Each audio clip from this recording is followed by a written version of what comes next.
आइए पीयूष जी, आपका ही इंतजार है।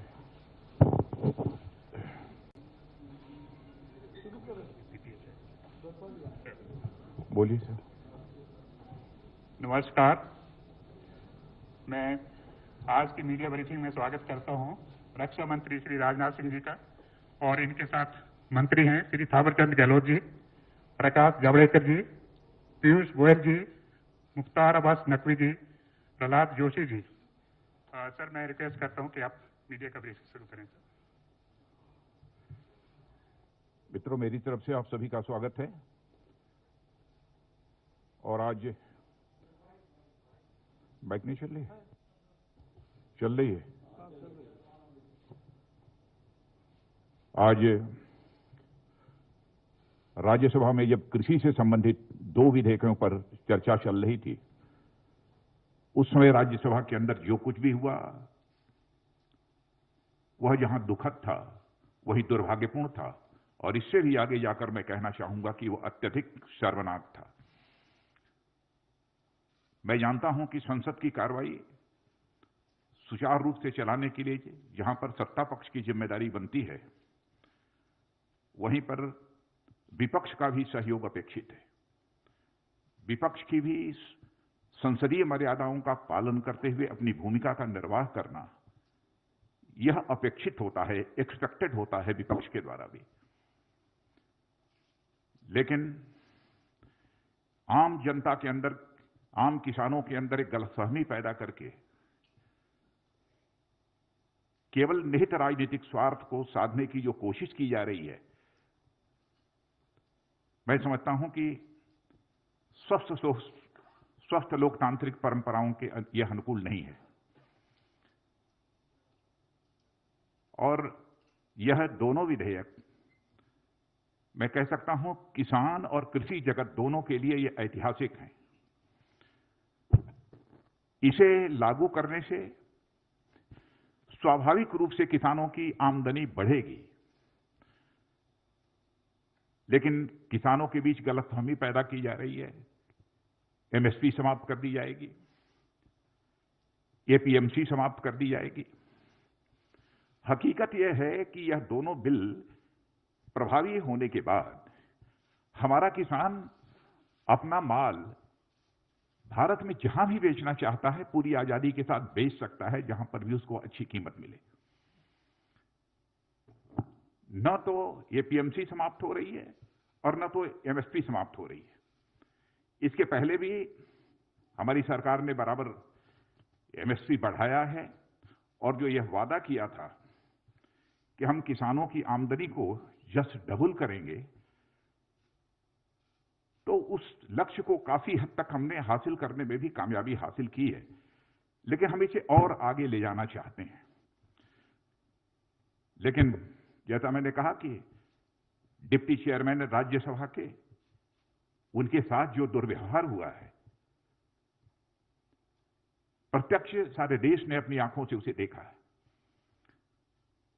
हरवंश जी पत्रकारिता क्षेत्र में लंबे समय तक उन्होंने काम किया है और लोग अच्छी तरह परिचित हैं। मूल्यों में विश्वास रखने वाले, वैल्यूज के प्रति कमिटमेंट, एक ऐसे व्यक्तित्व के रूप में उनकी छवि रही है। लेकिन सीधे उनके आसन पर तक चले जाना, और आसन तक जाना ही नहीं बल्कि आसन पर जाकर खड़े हो जाना, वहां पर जाकर रूल्स बुक को फाड़ डालना, और इतना ही नहीं है, वहां पर पहुंचकर रूल्स बुक को फाड़ना और अन्य भी जो कागजात रखे हुए थे उसे भी फाड़ देना और आसन के ऊपर चढ़ जाना।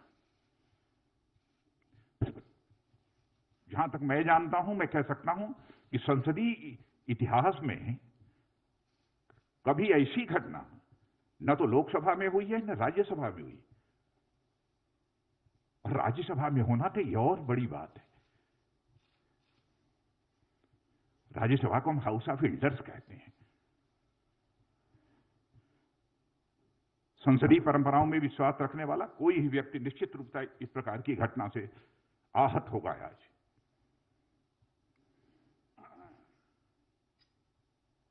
केवल भ्रामक तथ्यों के आधार पर हमारे देश के किसानों को गुमराह करने की कोशिश की जा रही है।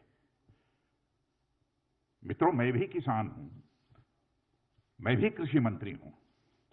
मैं तो अपने जीवन में, राजनीतिक जीवन में कभी यह सोच नहीं सकता कि हम जिस सरकार में हुआ सरकार कुछ ऐसा कदम उठाएगी जो किसानों के हितों पर चोट पहुंचाने वाला होगा।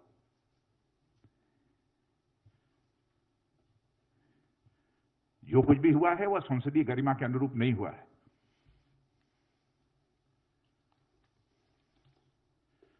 और संसदीय लोकतंत्र में मर्यादाओं का बहुत बड़ा स्थान होता है। जब संसदीय मर्यादाएं टूटती हैं तो लोकतंत्र की परंपराएं भी शर्मसार होती हैं और तार-तार होती हैं।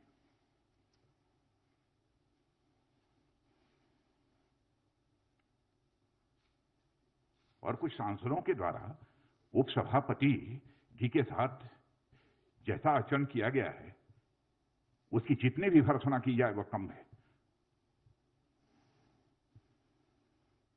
और इस प्रकार की जो भी कार्रवाई की गई है उसको मैं कंडेम करता हूं। और मैं यह स्पष्ट करना चाहता हूं, इस प्रकार की कार्रवाई से उनके छवि पर तो आंच आई ही है, संसदीय गरिमा को भी गहरी चोट पहुंची है।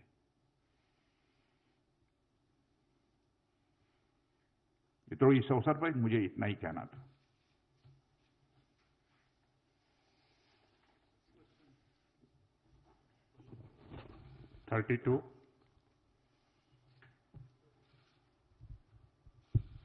सर, मैं प्रशांत हूँ एबीपी न्यूज से।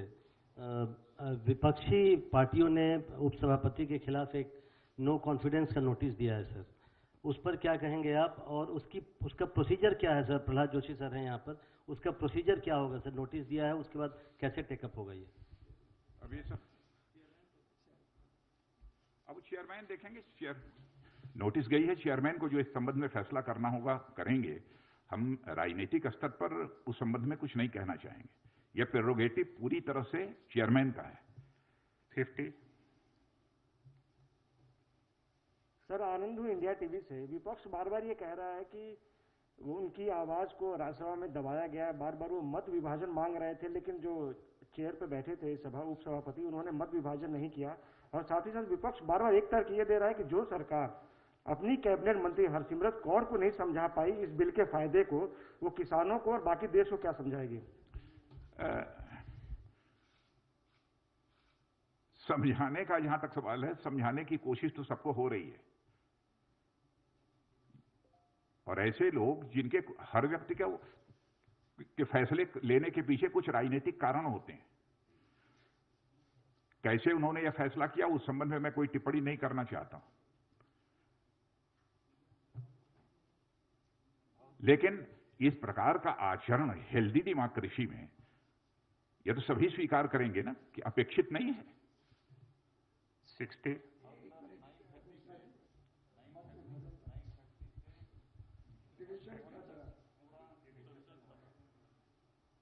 अब ये संसदीय कार्य मंत्री बतला रहे हैं कि 9:30 बजे से 1:30 बजे तक पूरा डिस्कशन चला है।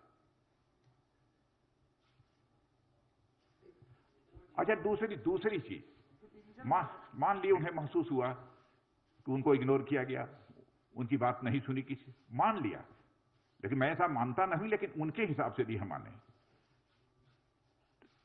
तो क्या इस हेल्दी पार्लियामेंट्री डेमोक्रेसी में उस व्यक्ति को वायलेंट होना चाहिए, चेयर पर अटैक करना चाहिए, डिप्टी चेयरमैन के आसन पर चढ़ जाना चाहिए? क्या उचित है इसका?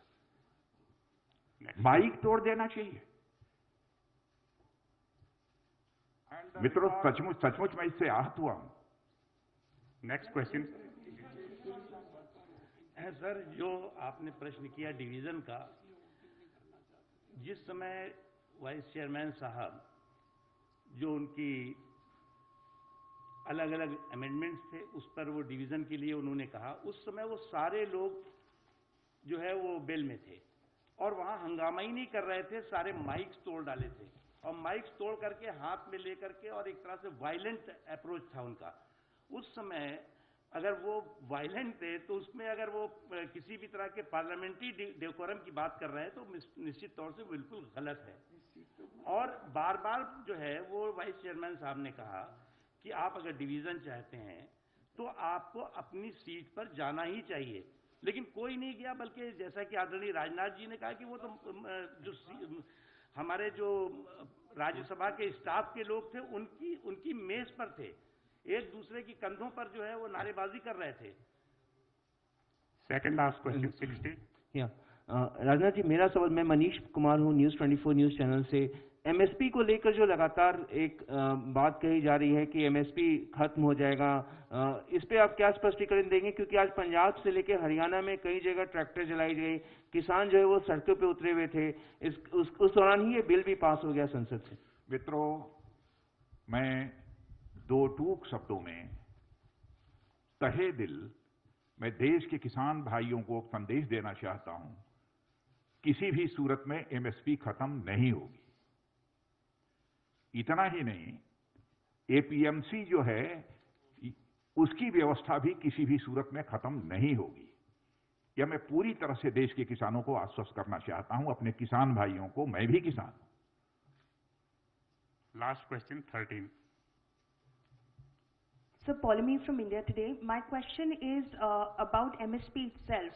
Swadeshi Jagran Manch as well, for instance, has said that why can't you write it into the act itself, guarantee MSP and guarantee that if anyone tries to buy produce at a price lesser than MSP, then it will be deemed illegal.